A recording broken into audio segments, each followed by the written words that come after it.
Good morning and welcome to Something Saturday. So this morning I had really hoped to show you the paper pumpkin kit that is on its way, only it hasn't arrived with me. So a bit frustrating because, you know, it's one of those things that everyone else is going, oh, have you got your paper pumpkin? Mine arrived yesterday or the day before. And I'm like, oh. However, next Saturday, I hope, we will do the paper pumpkin.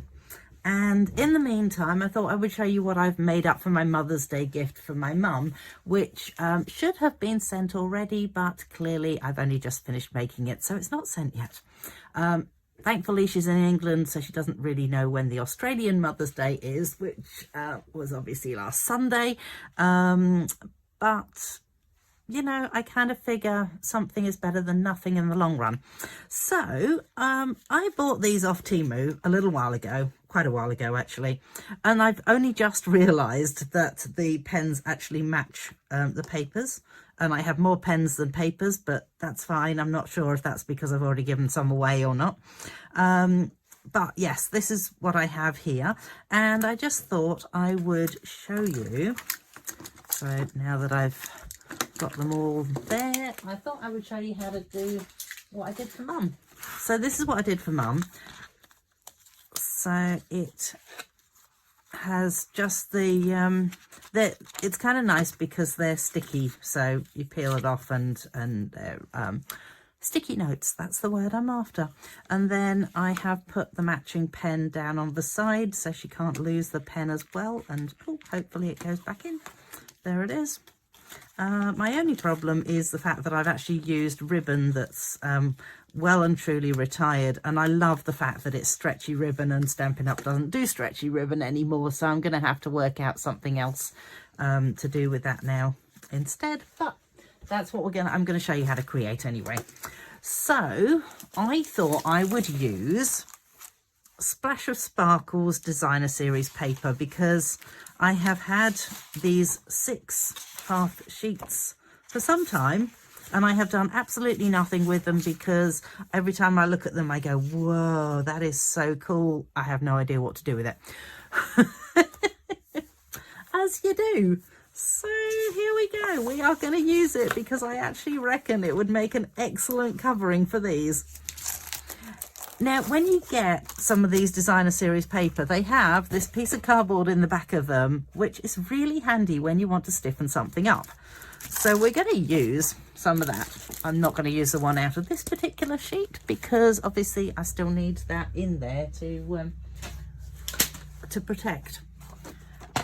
Right. So let's just, now what I want to do is I actually want this exactly the same size as this piece. So what I'm going to do is just mark it off there and mark it off there, and that should be the right size if I cut that. All right, here goes. So just with your cutter,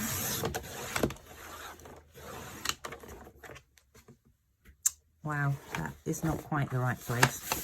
And then if you fold it that way and you fold it that way, it will actually break in half. Then the next thing I've done, and apparently it's gone wonky, is to grab, I just have a sanding block, because when you fold it that way, it just ends up with this sort of like rough edge. What I then do is just sand it down. I'm just going to do this over my dustbin. So now that we've got that line done, we then need the other line, which there's the mark there. Let's pop that in and just do the same thing. So fold it to go with the mark and then fold it against the mark and sand it off. So that it should sit directly behind there and stiffen it up enough so that you can just be able to write on it without it going bleh. See, that was good, wasn't it? Bleh. So now I need to decide which of these I feel would go nicely with this one. Well, that one would go nicely with it. This one would also go quite nicely with it. Oh, they've all got pink in them. So in fact, they all would go quite nicely with this. What do I want on the inside of it though? I'm veering towards this one. Oh, and that would look quite pretty on the inside. Yep, all right. Here we go. We're going with this one. Come here. Pop that away again. And we don't need those pieces now. Right. So the way that I then did this was that you need it to be, again, the same width as your piece of card, or potentially this. So just so that if I bring the one that I made for Mum back, you can actually see that it actually is exactly that size. So let us go with, you know, move that out the way, put that down there.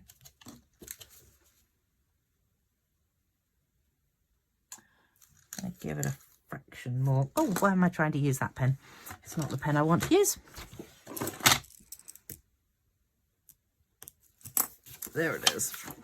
All right, so you do want to keep it at the 12 inches. And slide that off. Obviously, there's a good chance that you're not going to have exactly the same one as what I've got here, which is why I'm saying to you, not the measurements so much as just keep it, you know, within the same same parameters. So it's all going to be the same size as your pad of cardstock. So potentially, if you wanted to, you could do it with one of those little ones that's the little square ones, or you could do it with the longer ones. Same, just slightly different, if you get my drift. Okay, so then you have this so that it comes down to the bottom, and you're actually going to fold it up a little bit there. And then you're going to fold it around this one, because then you end up with it having a little spine that's the right size for your for the stack of papers that you have. So let's just press that one down, and so you kind of want it so that it's going to be in line with the edges. So press that one down and then just make sure that is correct. Pretty sure it should be now. Let's go. Yep, feels good. Excellent. So what I might then just do is grab my bone scorer and sharpen those lines down.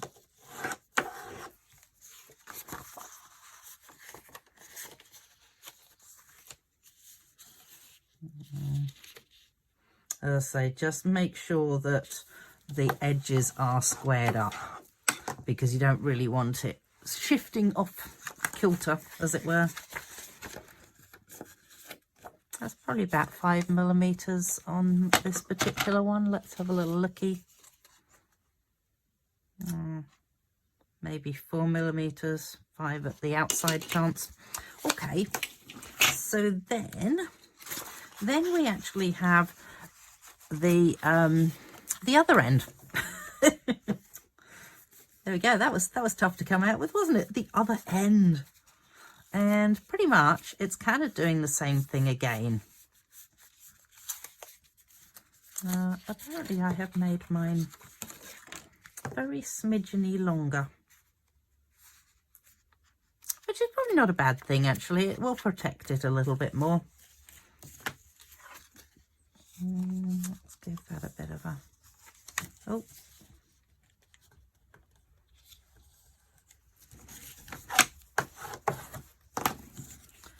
Like that in. Yep.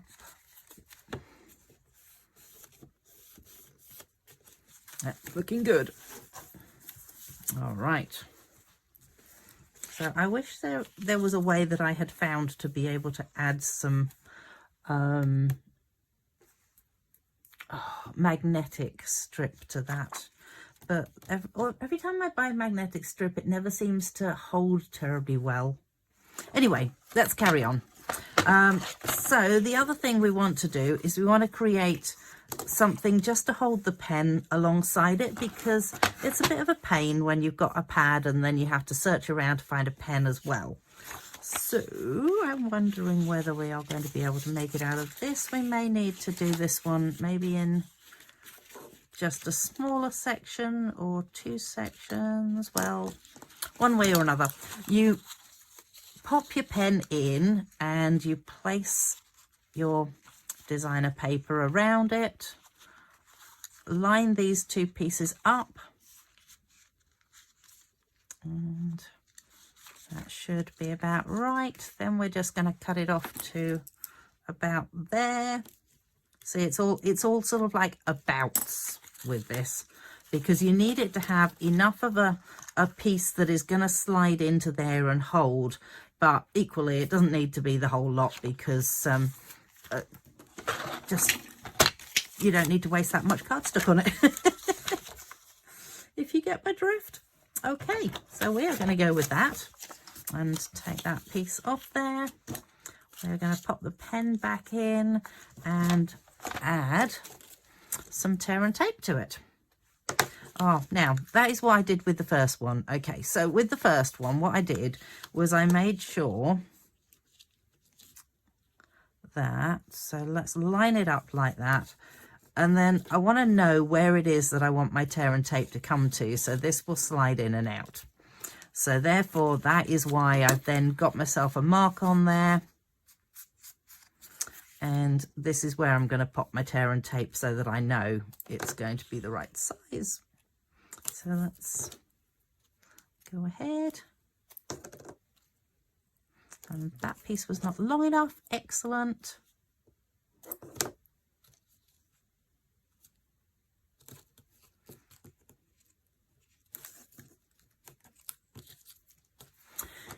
If you ever get stuck with taking this off, just take your pick tool, and it just makes it so much easier to take it off. So rub it down well, and then just flip up the end with the take your pick tool.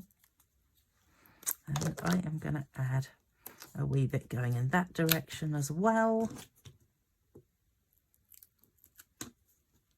And let's just flip the excess tear and tape back onto itself. Pop the pen back in. And remember that they're going to match the ends. So you're going to match those 2 ends up and then pop it back in like that. And I may have done a left-sided. This could be for someone who's left-handed. Oh, bother. I wonder. Oh, no, look, I can turn it over. Excellent. All right, so there's a reason that I hadn't glued any of this down yet, is because I want to position this underneath here, underneath this piece, so that when you're writing on it and you get down to like the last couple of pieces, you don't end up with a ridge that you're having to write over. Does that make sense? Well, obviously nobody's going to actually tell me, yes, Heather, that makes sense, because this is all recorded. So we are just going to go for it. And I'm going to add some of the Tombow. So I'm using Tombow for this because I want it to stick down really well. And I know that Tombow is going to be the one that holds it in place the best. And then you want to make sure that your pen is not going to be out of the top or out of the bottom of the frame, as it were. So at least that way, when you've got it in there, it's not, you know, kind of, yeah, coming out of the top or the bottom. You know what I mean. All right. So once you have that one stuck down, you can then go ahead and stick this down.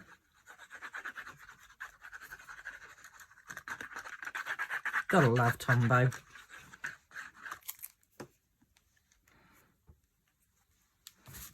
And pop that into position there. So you want it so it sits up at that first line. And and sits in there nicely.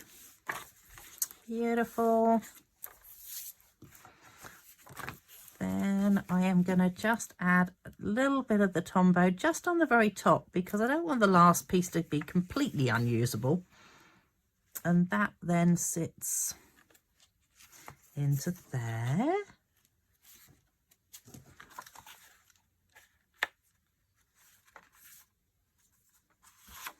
Let's move that out.